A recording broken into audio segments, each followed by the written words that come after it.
Hey folks, hope you're having a great day wherever you're at. Do you have dreams and goals but are afraid to show up and take action on them? Have months, if not years passed and you're looking back and you're disappointed because you really have taken no action. You have things you want to do, things you want to accomplish, but for some reason you're stuck. You're afraid to take action. You're afraid to get out of your comfort zone. You don't have the confidence that you'd like to have. Do you want to obtain the freedom to become your true self, the person you're created to be? And this person is not afraid to take action, and this person moves out of their comfort zone, and this person takes action on dreams and goals, and isn't looking back and is disappointed, but is thrilled because they're looking back and seeing how you've changed and how you've transformed and how you've moved out of your comfort zone and continuously expand your comfort zone. Do you want to be this person who's living from your true self, which is a wonderful lifelong journey, not an end point, where you're then looking back at life and saying, wow, thank you, and I'm so pleased with where I'm at and where I continue to go, and I'm not afraid to move out of my comfort zone, and fear is not something that conquers me, but it's something that excites me because it means I'm moving out of my comfort zone and I'm doing and trying new things. So if you want to live from your true self, reach out to me. Contact me for a free consultation to learn more about working with me in a one-on-one relationship. We'll see if it makes sense and if we connect and if it makes sense for us to work together, and let me help you live from your true self, the person you were created to be. So today I wanted to talk about 8 centering prayer tips. So tip 1, the best way to start your day is with a morning sit. And that's how I start my day. It's the only way, in my opinion, to start my day. It's God and I sitting together and partnering before we begin the day. I sit with God, and then I get up and walk with God and partner with God. And for me, it's the only way to begin the day. And I don't miss my morning sit. I need this sit. I need this time with God to connect with God so that we can together get up and walk together and partner together on the day. Step 2, a second sit. If you have an established centering prayer practice and you're doing it once a day, and you're doing it once a day in the morning, for example, add a second sit. A second sit at some point during the day refills the reservoir. So think about it. You have your morning sit, and then the afternoon has come along, and the interior reservoir run dries. You need to take the time to sit with God again so your second half of the day can be as strong and powerful as the first half of the day. And, some people will say, I don't have time for the second sit, and I'll tell them it has a way of giving you back time.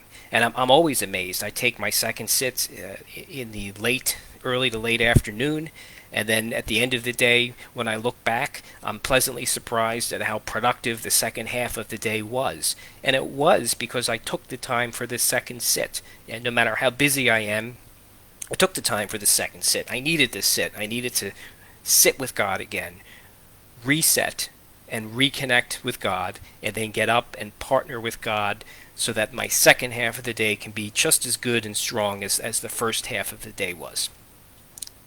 Tip 3, flex your sits. And what I mean by that is there was a period of time in life when my work was extremely busy. I needed more sit time, believe it or not.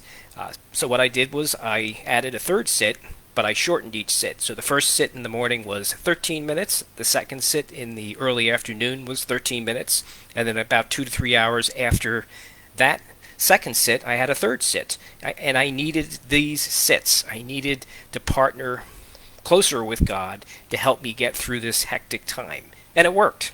And then when life calmed down, work calmed down, I went back to the twice-a-day sits. So flex your sits.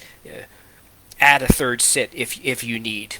And even think about the placement of your sits. Are they placed to follow the ebbs and flows of your life? Are you doing them so that they're effective for you?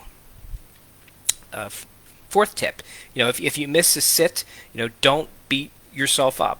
God's love never stops for us. God will patiently wait and is delighted when we show up for our next sit. So if you miss a sit, forgive yourself. Don't beat yourself up. just show up for the next sit. And God is thrilled and is patiently waiting for us to show up and is delighted when we show up for our sits.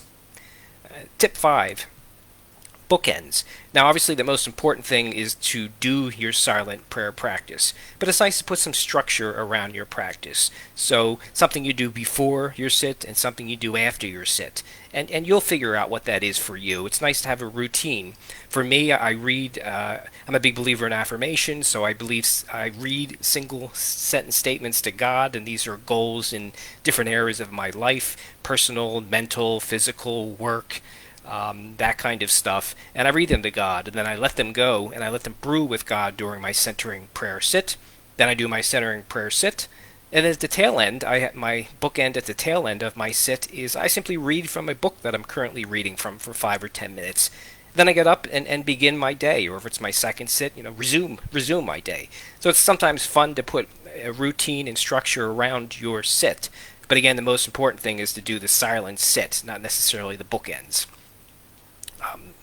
Tip 6, flex where you sit. Sometimes it's fun just to be creative with where you sit and maybe mix it up a little bit or change it. So, for example, when I go to the chiropractor, which is really once a month, the first room I go into is I lie on a bed, and underneath my back are rollers just to loosen my back up before I go into the next room to see the doctor.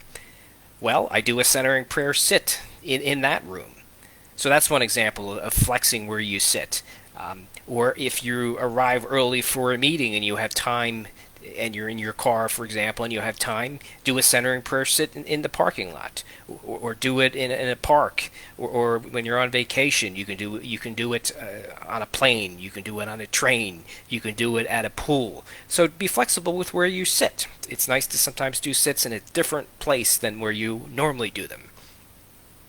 Tip 7, it's always nice to sit in silence and community. We're doing our centering prayer sits alone much of the time, but it's nice to do it in community with others, whether it's in an actual location as COVID opens up and meetings resume. But there's tons of groups that are meeting online and practicing centering prayer on a Zoom session and meeting and greeting each other, then doing their centering prayer sit, and then having some community, and then everybody is off doing their day. So it's nice to do centering prayer in community from time to time. Centering prayer in community with others is a powerful experience, and it's also just a great opportunity to have some social interaction with other centering prayer practitioners. And the last tip, you can never fail at centering prayer. If you show up, you've done it right.